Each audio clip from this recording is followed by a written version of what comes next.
Voilà, dimanche 20 août, arrivé à Kiev par une belle matinée d'été, après un voyage en plate-carte pas très confortable. Bien qu'on soit un dimanche, le métro est bondé.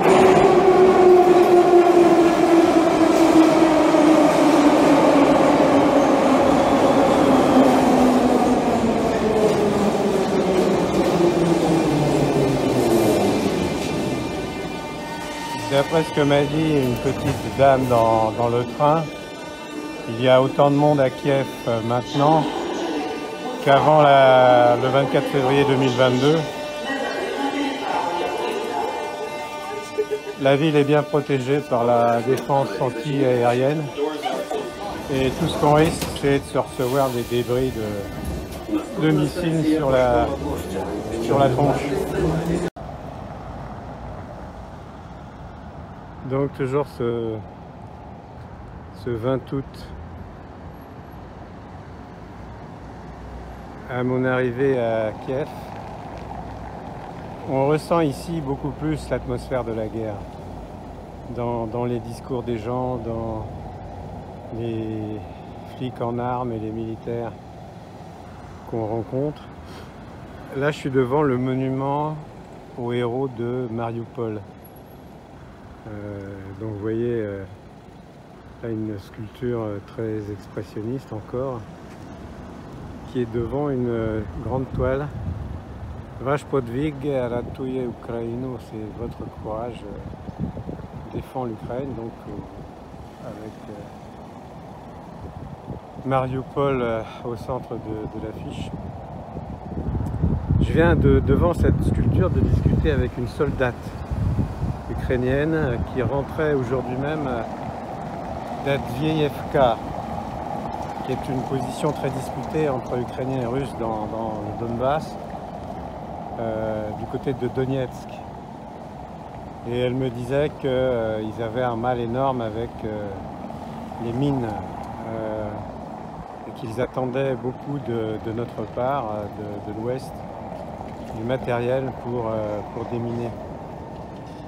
Donc vous voyez, la place est quasiment vide. Bon, c'est vrai qu'il fait vraiment très chaud là. Là, c'est une statue de je ne sais plus qui vous le voyez, est bien protégée. Et ça, c'est une des principales églises de Kiev. Il va falloir que je me renseigne un peu, parce que je me souviens plus de son nom. Là, je vais descendre vers le Maïdan et tâcher de me trouver un petit resto, parce que je commence Полюбуйсь, як сумувала мила. Чом не хвора без тебе, чом ще, мов калина красна з коломи. Чорт не хвора без тебе, чом ще, мов калина красна з коломи. Нечто твоє зміна підкралась, і зміна, нечто твоє зміна підкралась. Здравствуй, моя драга, моя мила.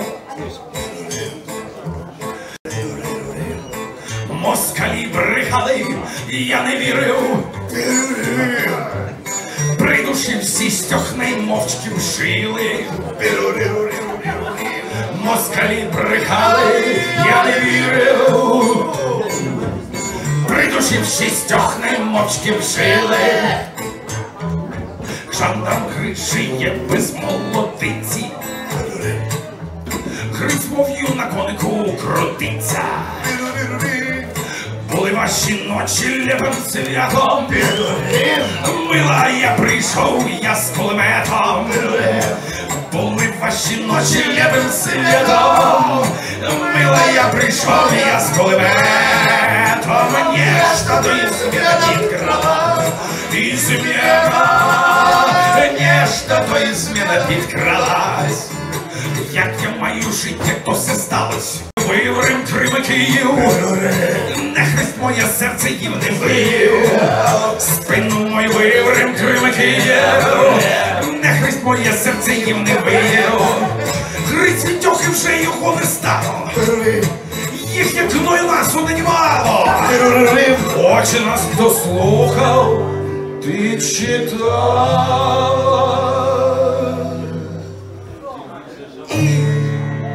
На ти скоро тебе не стало, очі наш дослухав, ти читав. І на ти скоро тебе. У вас і там нас двох, але хуя тебе не стало.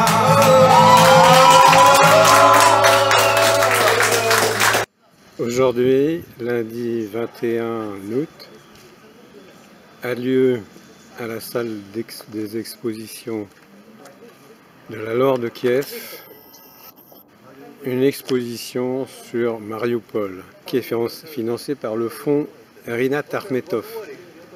Alors, il faut savoir que Rinat Akhmetov était le propriétaire des usines Azovstal qui ont été l'occasion donc de combats de défense qui ont duré plusieurs semaines, voire plusieurs mois de la part du régiment Azov. Donc là, ce qu'on voit représenté sur le mur, c'est une première fresque qui représente des Cosaques, Zaporog, combattants. Je crois que les Russes n'ont qu'à bien se tenir.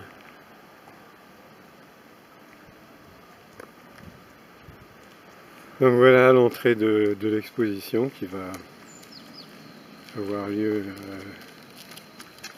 en peu de temps, avec une deuxième fresque qui doit représenter l'état de l'artillerie, je ne sais pas laquelle, enfin les chars, les tanks après les combats. Donc voilà, je vais aller voir ça.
Який продовжує існувати і за межами міста своїх. Виставка проєкту Маріуполь створена великим членом Батьківського року, як зброя підтримки Маріуполя українськими художниками та митцями цього світу, за підтримку національної спілки художників України мистецтва і наших часу. Художнє мистецтво, яке не потребує перекладу на іноземну мову, стало голосом про військові злочини Маріуполя та Україні. За рік існування проєкт побував у Латвії, Литві, Польщі та Німеччині. До художників Маріупольського відділення національної спілки художників долучаються творці зі всієї України, а також інших країн світу. Бажання відновити український незламний Маріуполь, наповнитися красою та силою мистецтва, віра в непереможність українського міста на березі слова – це те, що об'єднує учасників цього проєкту. І до вітального слова я запрошую виконуючого міністра культури та інформаційної політики України. Кожен з учасників, які беруть участь в цьому проєкті, без сумніву заслуговують на велику вдячність. В першу чергу, тому що вони люди небайдужі. А небайдужість сьогодні є основною ознакою кожного, хто живе в нашій країні, бореться з ворогом і прагне швидкої перемоги. Кожен робить це на своєму місці. І є таке місце для митців, є таке місце для художників. Їхнє місце своїми засобами образотворчого мистецтва спонукати глядача, спонукати громадянина, переосмислити, а може глибше зануритись в наше, на жаль, іноді трагічне сьогодення. Але через трагізм ми маємо дійти до великої радості перемоги. І без сумніву, в той момент, коли вся світова спільнота разом з українцями будуть відзначати цей прекрасний день, ці роботи займуть те належне місце в історії нашої боротьби. Місце, яке фізично, очевидно, буде відображено в музейних колекціях, в галерейних просторах, але саме головне в наших душах. Я знаю, що ці роботи мають майбутнє після експозиції тут, майбутнє йти світом і нести проблематику України, проблематику наших міст, зокрема Маріуполя, у всьому світі. Здавалося б, вже так багато ми говоримо і про війну, і не один митець був за кордоном, і українські офіційні делегації щоразу перебуваючи на зустрічах з іноземцями, офіційно та неофіційно доносять важливість підтримки України і розуміння того, що відбувається. Але зайвою така робота ніколи не буде. Більше того, ми бачимо, що вона чомусь завжди є недостатньою. І оце внутрішнє наше відчуття недостатності чогось, недоробленості змушує ще активніше, ще більш наполегливіше працювати.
Donc c'est une petite dame de Boutcha qui m'a donné la direction, alors que je me baladais de la gare jusqu'à la route qui va vers Kiev, qui est en fait l'axe par lequel les forces russes sont entrées dans Boutcha. Donc voilà, ça c'est l'église centrale de Boutcha. Nous sommes à l'arrière de l'église où a été érigé Można? Można? Snimat? Où a été, je demande parce que je me suis fait gauler à la gare tout à l'heure, où il y avait interdiction de filmer parce que les gares sont des lieux de diversion pour les Russes. Voilà, donc derrière l'église de Boutcha se trouve ce mémorial des victimes. Il y a 8 panneaux. J'ai compté le nombre de noms qui se trouvent sur les 4 premiers panneaux, ça fait environ 3, je me souviens plus trop, 400. Ce qui fait quand même pas mal de monde, de 7 à 800 noms de victimes de ce massacre de Boutcha. Je vais essayer de me renseigner pour savoir s'ils ont tous été massacrés ici, ou s'il s'agit de victimes également d'Irpin, qui est sur le trajet entre Kiev et Boutcha. Alors voilà, le grand mec là, c'est le prêtre de l'église qui a vu pas mal de choses, mais qui donc après, comme tous les habitants de Boutcha, s'est caché dans une cave, le temps que les Russes étaient là, jusqu'au moment où, à la surprise de tout le monde, ils sont partis. Donc il m'a expliqué qu'en fait, dans la fosse qui se trouve qui se trouvait derrière le monument, il y a 126 ou 106 victimes qui ont été enterrées.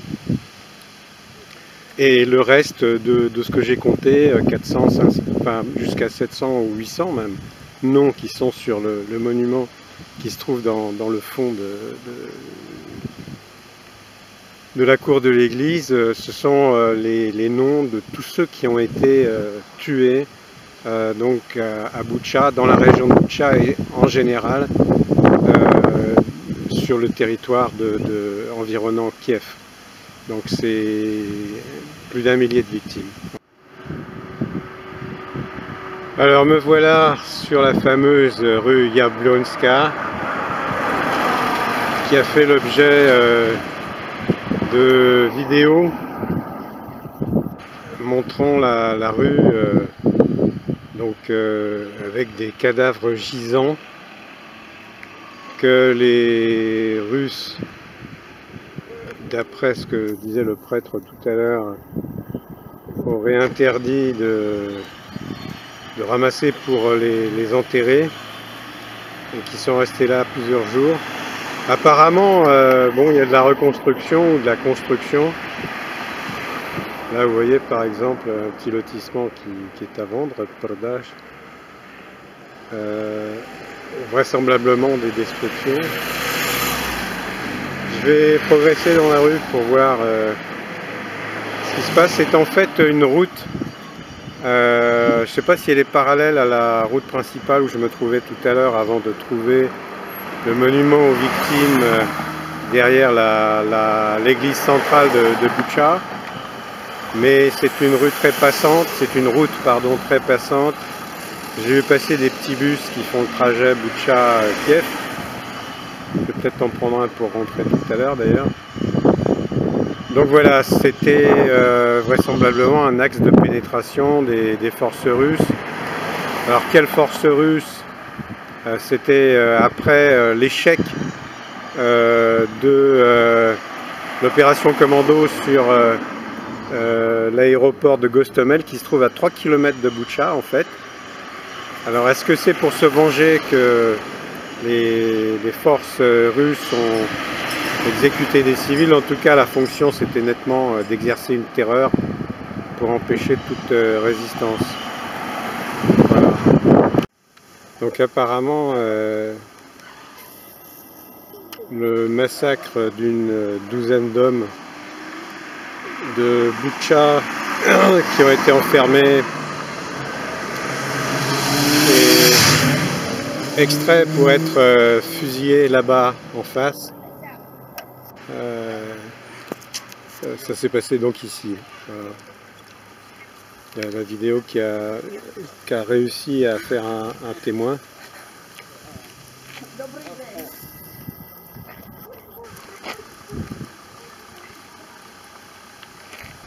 Montrait donc ces hommes obligés de traverser la rue les uns derrière les autres, les mains sur les épaules les uns les autres.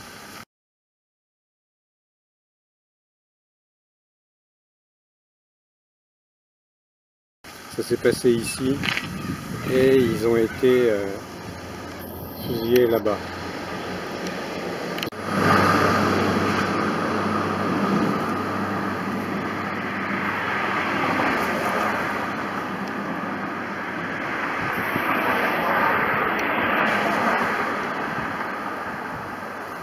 Voilà une petite vidéo souvenir de la rue Jablonska.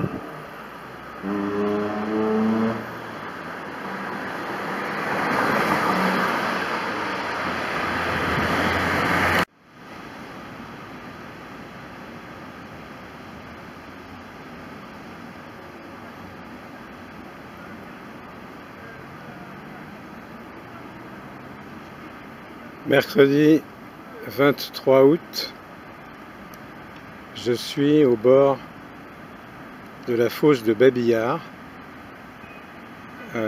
qui veut dire la fosse de la grand-mère d'ailleurs, Babi la grand-mère, Yard le fossé, la fosse. Là-bas il y a donc un mémorial consacré aux victimes, alors que des mecs sont en train de faire les funambules au-dessus de la fosse. J'aurais pu trouver un meilleur endroit, je sais pas. Voilà donc l'endroit du massacre des 29 et 30 septembre 1941 se trouve juste en contrebas de la tour de la télévision de Kiev. Objectif bombardé par les Russes au tout début de la guerre, ce qui avait provoqué une polémique sur le fait qu'ils bombardaient un lieu de mémoire. Voilà, je vais progresser le long de la fosse pour aller voir ce monument.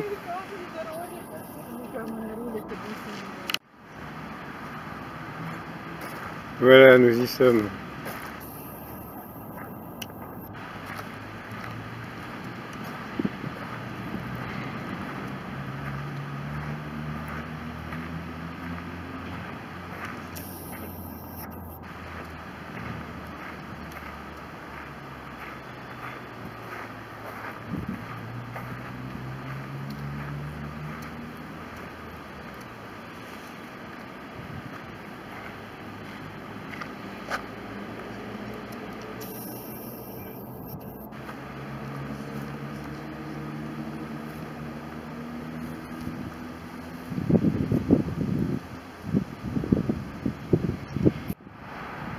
Au pied du monument se trouve une inscription en russe, la première, ensuite en ukrainien et en hébreu.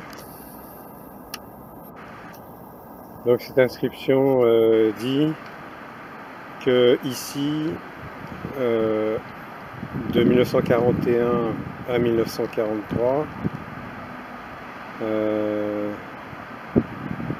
ont été fusillés plus de 100 000 citoyens, citoyens de la ville de Kiev et des prisonniers de guerre par les occupants fascistes allemand. Voilà la version vraisemblablement soviétique. Comme l'est la facture de ce monument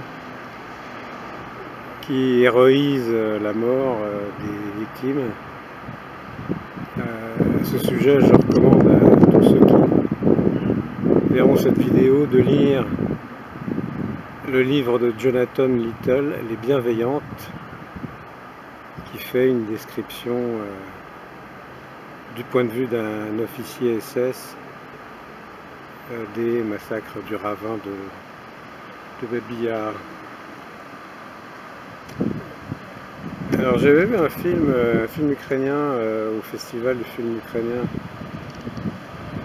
à la Cinémathèque l'année dernière, à l'automne 2022.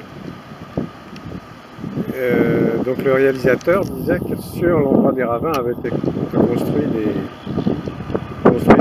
immeubles. Je ne vois pas de construction. S'agit-il des fosses, des ravins originaux? Ceux-là se trouvent sur la gauche, celui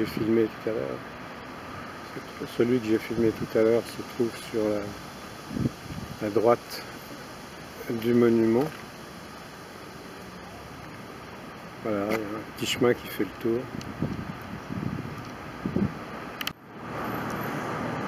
Aujourd'hui, jeudi 24 août, jour de l'indépendance, ici à Kiev. Je suis à côté de l'université et comme toutes les statues dans Kiev, celle de Mikhail Grushevsky est protégée par des panneaux, je ne sais pas de quelle matière, enfin bon voilà.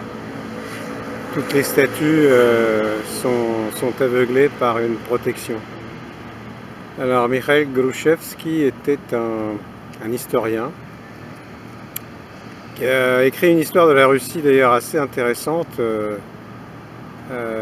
parce que son point de vue sur l'histoire de l'Ukraine par rapport à la Russie diffère des histoires on va dire russo-centrées.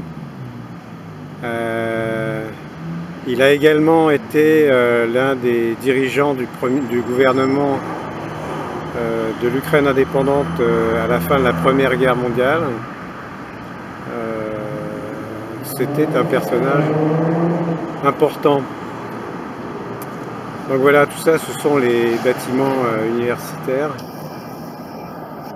Je vois des fenêtres qui sont également aveuglées là. Aujourd'hui, jour de l'indépendance, une exposition de chars russes Razbite, c'est-à-dire détruits, sur la rue principale du Khreshchatyk. Pendant que sonne l'alarme, mais vous voyez les Kieviens se baladent tranquillement. Enfin, j'en ai vu un certain nombre qui étaient dans le métro, assis sur des sièges pliants. J'avais pas remarqué que ils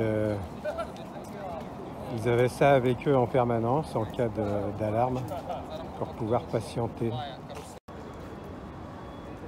Ça en fait tout de même un certain nombre tout au long de l'avenue.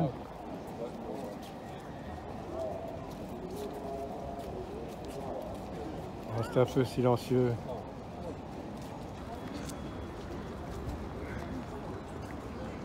Il y a tout de même une certaine inquiétude qui flotte dans l'air avec cette alarme et la police qui tourne.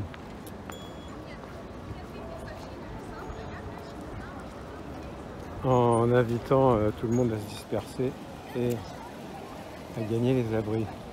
Apparemment, une bonne partie de la population s'en fout. Comme moi d'ailleurs. Voilà la différence entre chars légers et chars lourds qui sont faits pour l'assaut.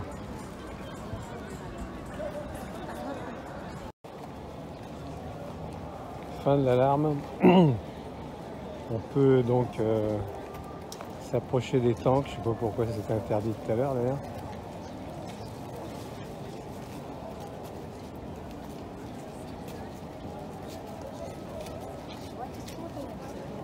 Donc pas mal de Kieviens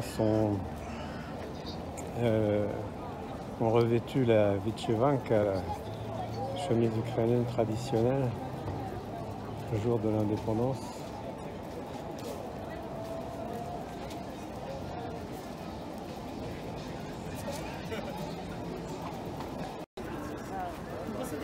Ces chars d'assaut sont quand même assez impressionnants de taille, avec une tubulure assez longue. Je vais aller vers la fin de l'exposition, il s'agit d'une exposition, pour aller voir les chars légers de transport de troupes.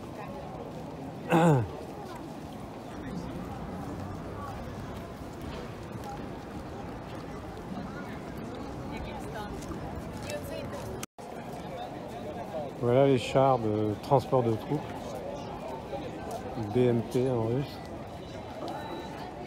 Apparemment, les mecs ils ont dû dérouiller,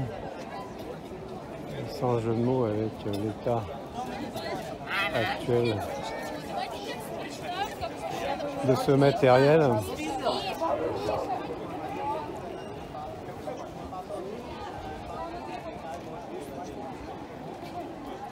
Enfin voilà, je crois pas que c'est pas la première fois que ces trophées de guerre sont exposés. Donc les gens sont assez calmes en fait, ne manifestent pas trop de joie.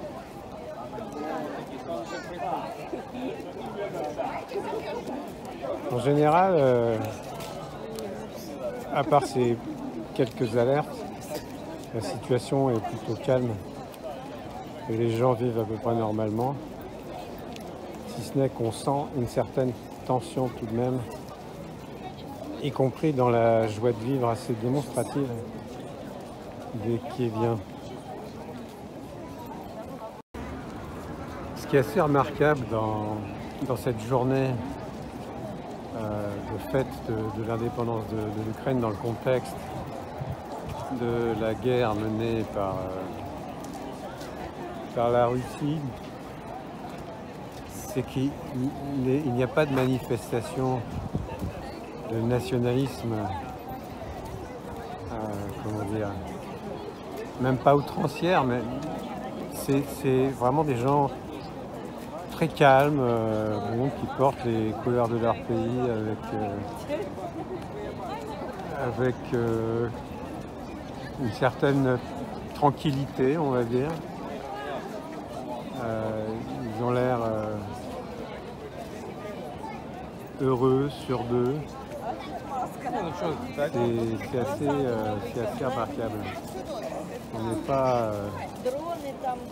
On n'est pas dans un contexte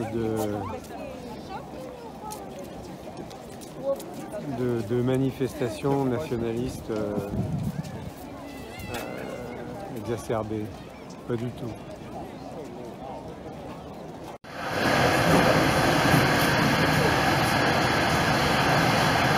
On arrive à Borodianka.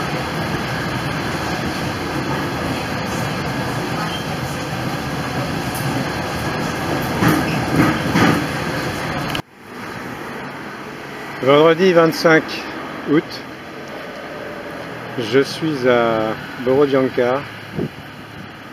Je viens d'arriver par le bus que j'ai pris à la gare distante de quelques kilomètres du centre-ville. Le bus vient de me déposer et on commence à voir les dégâts des bombardements russes en février, mars, je me souviens plus bien ce que j'ai lu sur Wikipédia. Au début de leur agression de l'Ukraine. Voilà ce que ça donne. Nous sommes dans la rue Grande, la principale rue de Borodianka, que j'ai remonté avec la marche haute, c'est-à-dire le minibus qui m'a amené ici de la gare. Et j'ai vu pas mal d'immeubles dans l'état de celui-ci. Donc avant de reprendre mon bus pour Kiev, j'ai filmé tout ça. Alors au passage, donc dans cette rue Grande, une statue probablement de Shevchenko, qui, comme celle de la rue Andrievska à Kiev, le représente tête baissée. Alors s'agit-il d'une pensée profonde, d'une souffrance pour l'Ukraine humiliée? Je me le demande. Apparemment sur cette façade, des réparations ont été faites, visibles comme ici au point, alors que l'immeuble à côté, lui, a conservé les traces et est resté détruit.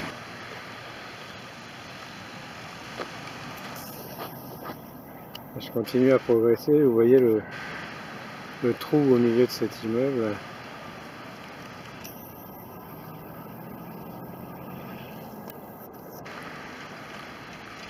Voilà, je suis au quai de l'immeuble où il y avait ce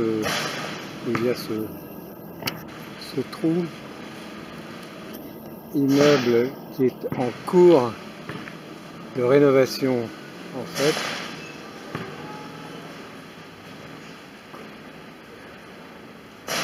Comme l'indique cette carte de publicité des travaux en ukrainien que je comprends à moitié. Donc toc toc toc toc,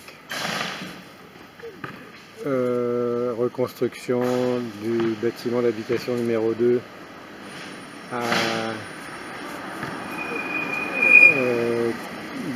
endommagé en conséquence de l'agression de la Fédération russe contre l'Ukraine. C'est pareil, donc je progresse dans la rue Grande. Ils sont en train de complètement remonter cette petite maison qui a été complètement détruite. Voilà ce que donnent les bombardements russes. Mais il n'y a pas eu que ça, il y a eu une occupation aussi de la ville avec un nombre de victimes supérieur à celui de Boutcha, a déclaré Zelensky. Bon, j'ose pas trop interroger les gens, non seulement parce que mon ukrainien est assez rudimentaire, mais aussi parce que bon, je pense, à moins que l'occasion se présente, il faut laisser aux gens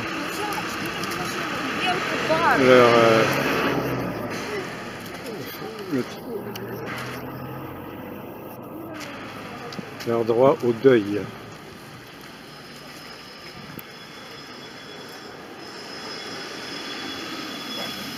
Mais ils ont l'air, comme à Kiev, assez décontractés. Ils vivent avec ça. Là, je continue à progresser dans la rue Grande. Là aussi, reconstruise. Il y avait des gens qui se tenaient juste devant l'endroit que je filme là, qui sont partis au moment où ils m'ont vu arriver avec l'appareil photo, donc j'ai pas insisté, mais voilà, ils tiennent pas tous à témoigner, comme on dit. C'est eux là-bas qui partent.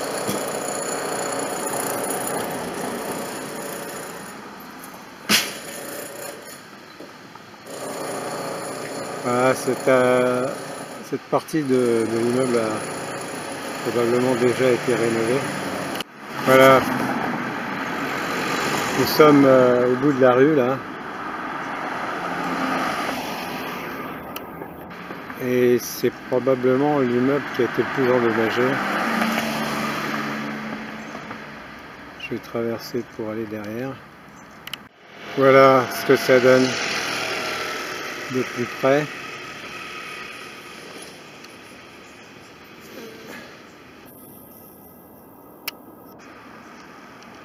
Et ce qu'a donné la prétention de Poutine à libérer les Ukrainiens du gouvernement fasciste de Kiev et de Zelensky.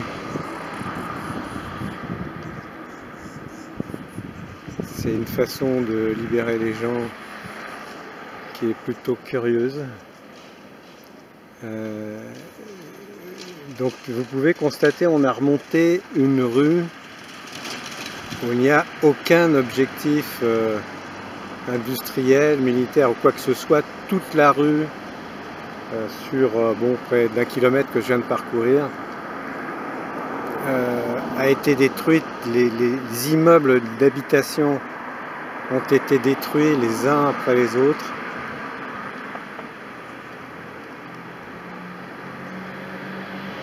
Donc il s'agit bien de bombardements de terreur pour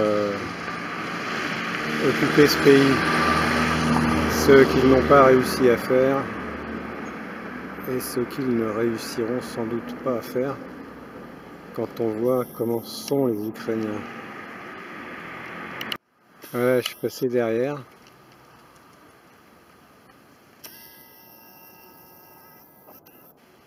Des gens habitaient là au moment où les fenêtres ont éclaté, où des pans de murs se sont écroulés,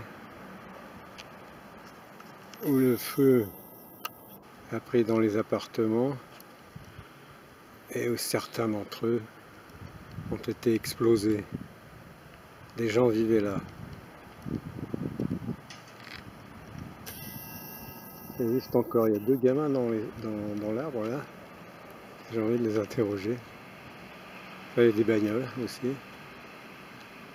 La vie continue.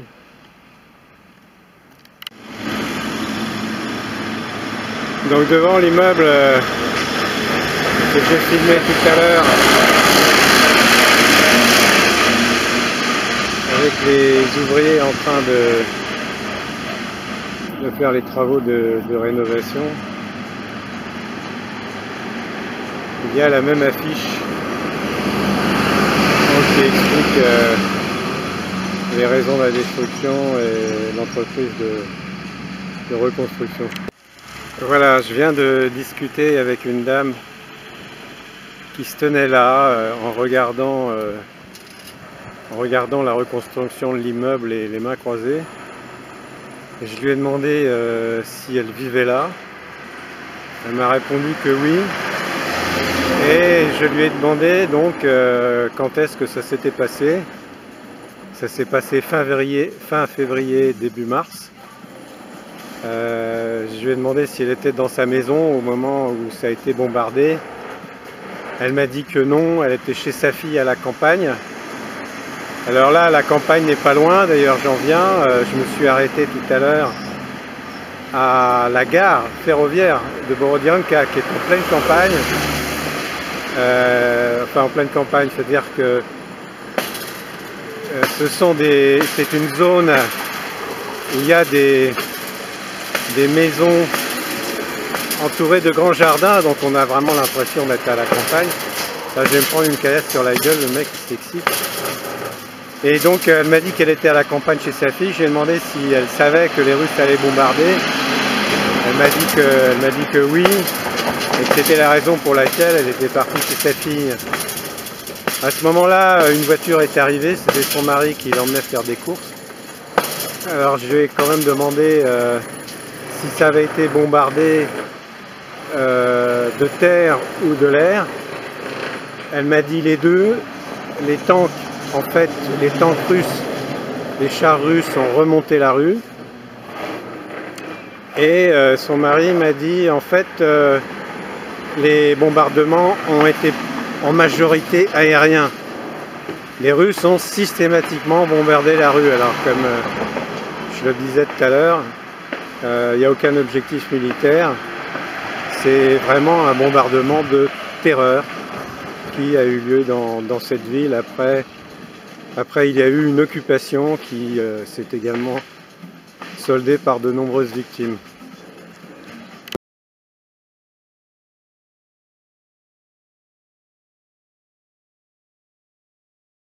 Dobry dzień. Ja francuski żurnalist i случайно я видел ваше бюро,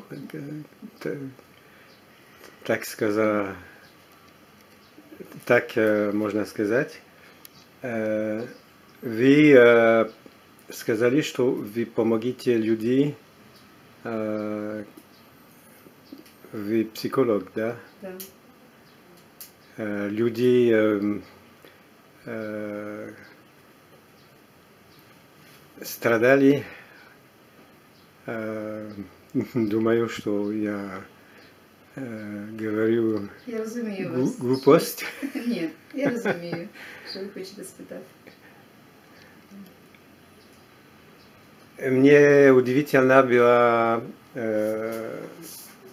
гулять по улице, которая ренована.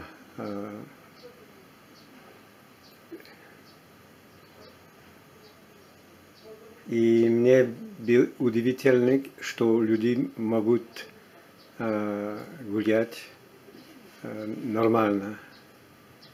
Что вы думаете о чем я мислив? Ми радіємо від того, що люди можуть гуляти по місту. Ми радіємо від цього. Тому що ось тут все повністю зрушене, розвалене було. І в цих будинках, де висить великий банер, були під завалами живі люди. І коли люди намагалися їх звідти врятувати, їх розстрілювали.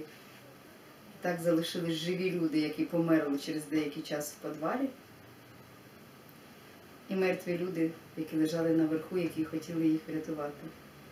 У нас не залишилося жодного цілого будинку соціальної інфраструктури. Розрушене все. І наш центр, який надавав психологічну допомогу, він був відомий і в Європі.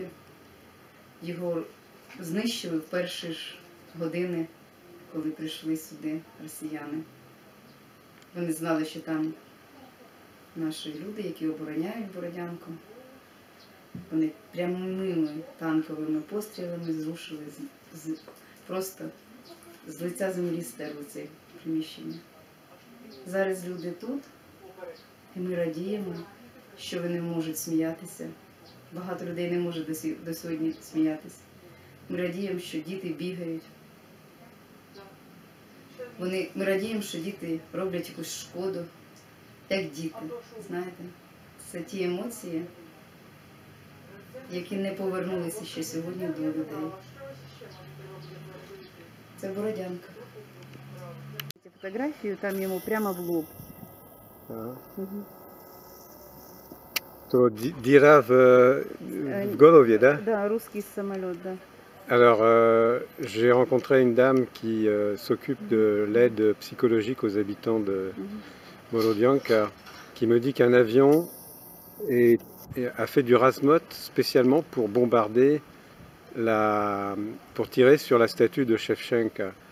Mais ce qu'elle me dit de plus terrible, c'est que le trou qui se trouve au centre de l'immeuble là-bas, les habitants donc étaient cachés dans les caves pendant les bombardements et les Russes ne les ont pas laissés sortir, c'est ça? Русские не дали возможность Не дали возможности спасти людей. спасти людей. Там погибли дети, погибли взрослые люди. Là sont morts des adultes et des enfants. И ваша семья, Моя семья погибла там, на кругу. et ça, la famille de cette dame donc est morte, plus loin. Сколько людей погибли Здесь вообще в Бородянке? Мирных людей в подвалах погибло около 200 человек. 200, à peu près 200 personnes sont mortes dans les caves. Сегодня еще почти 80 не найдены, они пропали без вести, 87, да. почти 80. À peu près 80 personnes sont encore à ce jour disparues. On n'a pas retrouvé, on les a pas retrouvées. Là, j'attends le départ de mon bus pour Kiev.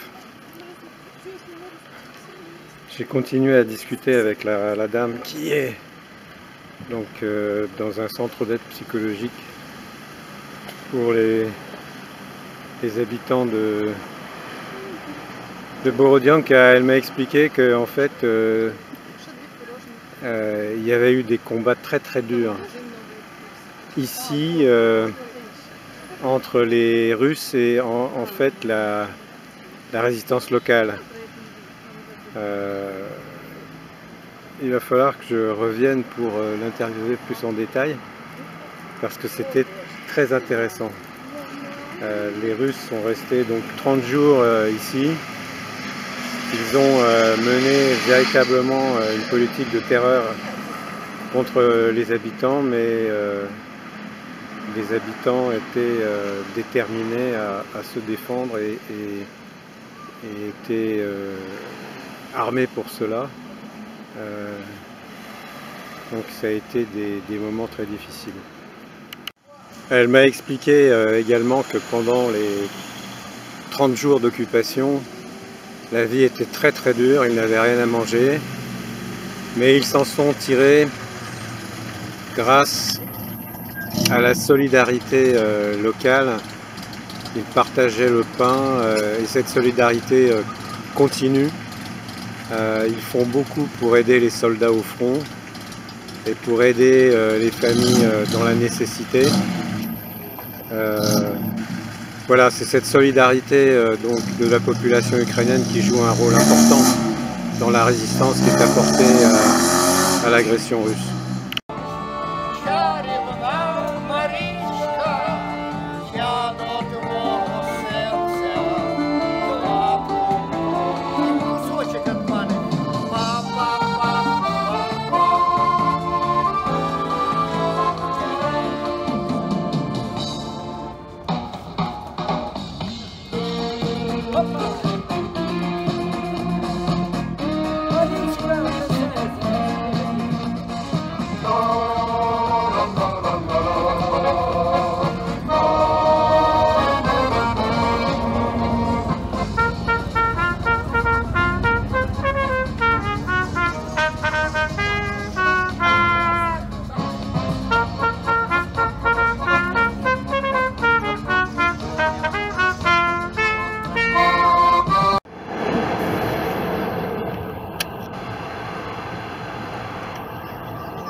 Aujourd'hui, samedi 25 août, je quitte Kiev pour Poltava, la ville de la famille de mon grand-père maternel, Sergei Lysenko. Ça fait 20 ans que je n'y suis pas retourné. La première fois que je suis allé là-bas, c'était en août 2003. J'y reviens dans des circonstances exceptionnelles. La ville a été bombardée plusieurs fois, à plusieurs reprises. Je vais voir ce qu'il en est et faire quelques recherches pour mon livre dans lequel j'évoque la période de la guerre civile pendant laquelle Sergueï Lysenko a combattu du côté blanc après avoir servi dans l'armée impériale pendant le premier conflit mondial.